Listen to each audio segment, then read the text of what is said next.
Nos villes changent. Elles évoluent à un rythme effréné, façonnées par les forces de la technologie et de l'innovation. Nous vivons à l'ère du numérique, où nous pouvons nous connecter à n'importe qui, n'importe où, en quelques clics sur nos téléphones.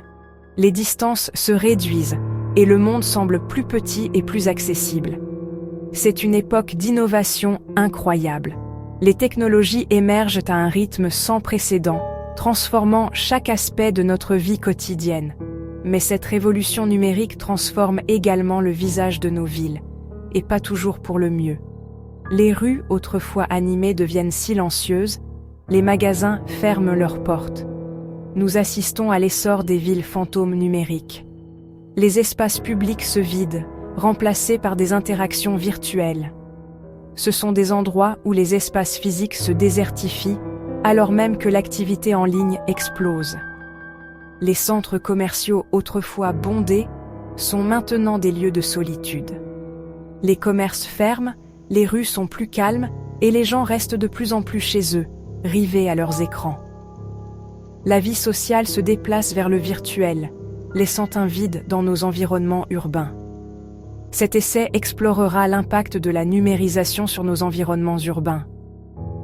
Nous analyserons comment la technologie redéfinit nos espaces de vie et de travail.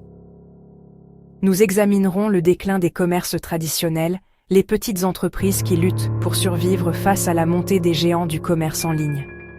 L'essor des plateformes en ligne, qui offrent commodité et choix mais à un coût pour nos communautés locales, et l'évolution de la nature des interactions humaines à l'ère numérique. Les relations se tissent à travers des écrans, modifiant la dynamique sociale. Suivez-moi alors que nous naviguons dans ce paysage complexe et considérons l'avenir de nos villes. Ensemble, nous découvrirons comment équilibrer progrès technologique et qualité de vie urbaine. L'un des impacts les plus visibles de la numérisation est la fermeture des petits commerces.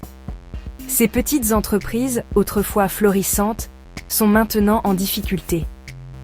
Pendant des décennies, ces commerces ont été le cœur de nos communautés. Ils étaient des lieux de rencontre, des endroits où les gens se connaissaient par leur prénom. La boulangerie en bas de la rue, la librairie familiale, le café du coin, ces lieux fournissaient non seulement des biens et des services, mais aussi un sentiment de communauté et de lien social. Ils étaient des repères dans nos vies quotidiennes. Aujourd'hui, ces commerces peinent à concurrencer les géants du commerce en ligne, comme Amazon. Les grandes plateformes en ligne ont transformé la manière dont nous achetons. Les plateformes en ligne offrent un côté pratique, des prix plus bas et une vaste sélection de produits. En quelques clics, nous pouvons acheter presque tout ce dont nous avons besoin. Il n'est pas surprenant que de nombreux consommateurs choisissent la facilité des achats en ligne plutôt qu'un déplacement au magasin du quartier. La commodité est devenue un facteur déterminant. Cependant, ce passage aux achats en ligne a des conséquences. Les rues autrefois animées sont maintenant désertes. Avec la fermeture des petits commerces, nous perdons plus que des produits. Nous perdons le tissu social de nos quartiers. Les interactions humaines et les liens communautaires s'effritent, laissant place à une société plus isolée. L'ubérisation de nos villes est un autre exemple de la façon dont les plateformes numériques remodèlent la vie urbaine. Uber et autres applications de VTC ont révolutionné les transports en proposant des courses à la demande sur simple pression d'un bouton. Bien que pratique, ce passage au VTC a également entraîné un déclin de l'utilisation des transports en commun et des taxis traditionnels. Comme moins de personnes utilisent les transports en commun, les villes sont confrontées à des difficultés pour financer et maintenir ces services essentiels. L'essor des VTC a également un impact sur le caractère de nos rues. Autrefois animées par les taxis et les piétons, de nombreuses rues sont désormais dominées par les voitures de VTC, souvent avec seulement le conducteur à l'intérieur. Amazon, le géant de la vente en ligne, est devenu synonyme de commodité à l'ère numérique. Avec son vaste choix et sa livraison rapide, Amazon a transformé notre façon de faire nos achats. Mais cette commodité a un prix. la domination d'Amazon a entraîné la fermeture d'innombrables magasins physiques. Librairies, magasins de vêtements, détaillants d'électronique, tous ont été victimes de l'attrait des achats en ligne. À mesure que les magasins ferment, nos rues perdent de leur dynamisme et de leur diversité. Le caractère unique des différents quartiers, autrefois définis par leurs commerces et entreprises locales, s'estompe lentement. Des épiceries au café, les bornes libre-service et les paiements mobiles remplacent les caissiers humains. Ce passage à l'automatisation modifie l'expérience client et supprime d'innombrables emplois. Si certains soutiennent que l'automatisation accroît l'efficacité, d'autres s'inquiètent des implications sociales. L'interaction humaine qui faisait autrefois partie des transactions quotidiennes est en train de disparaître. Pour beaucoup, en particulier les personnes âgées et les personnes handicapées, naviguer dans ces systèmes numériques peut être difficile et isolant. Connexion perdue, le déclin de la vie publique dans la ville numérique. Plus nous passons de temps dans le monde numérique, moins nous interagissons avec les autres dans le monde réel. Le déclin de la vie publique est une tendance inquiétante. Les parcs, les bibliothèques et les places publiques étaient autrefois des espaces dynamiques d'interaction sociale.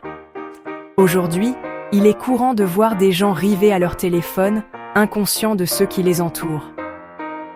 Ce manque d'interaction en face à face peut conduire à l'isolement social et à la solitude, en particulier chez les personnes âgées et celles qui vivent seules.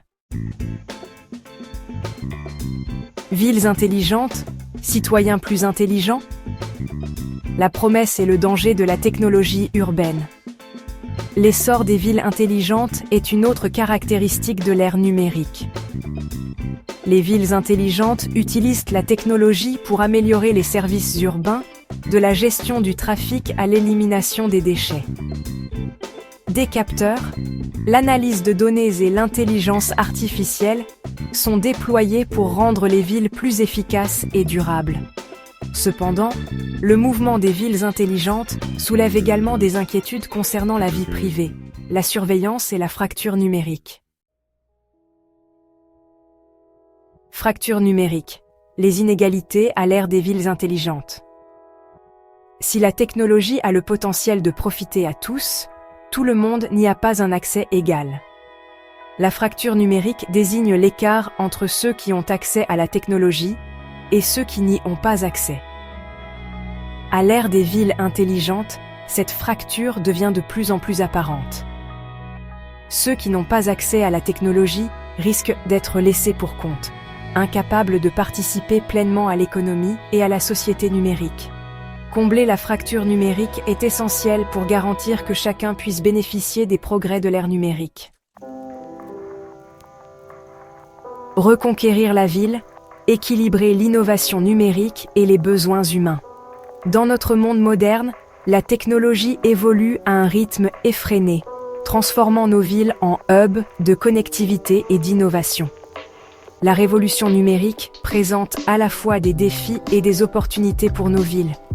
Les gratte-ciels sont maintenant ornés de panneaux numériques et les rues sont remplies de personnes absorbées par leur smartphone. Alors que nous naviguons dans ce nouveau paysage, il est crucial de trouver un équilibre entre l'innovation numérique et les besoins humains. Les conférences technologiques et les espaces de travail en plein air sont des exemples de cette fusion. Nous devons trouver des moyens d'exploiter la puissance de la technologie tout en préservant le tissu social de nos communautés. Les événements communautaires et les marchés locaux jouent un rôle essentiel dans ce processus. Cela signifie soutenir les commerces locaux, promouvoir la culture numérique et encourager les interactions humaines. Les petites entreprises et les expositions d'art numérique sont des exemples concrets de cette synergie. Et créer des espaces publics qui favorisent les connexions dans le monde réel. Les jardins communautaires et les parcs publics sont des lieux où les gens peuvent se rencontrer et se connecter. L'avenir de nos villes dépend de notre capacité à créer des environnements urbains à la fois technologiquement avancés et profondément humains. Les villes futuristes doivent intégrer la technologie de manière à enrichir la vie de tous leurs habitants. Efforçons-nous de construire des villes qui fonctionnent pour tous, et pas seulement pour les algorithmes. Les réunions de planification urbaine et les espaces verts sont essentiels pour garantir que nos villes restent vivables et inclusives pour tous.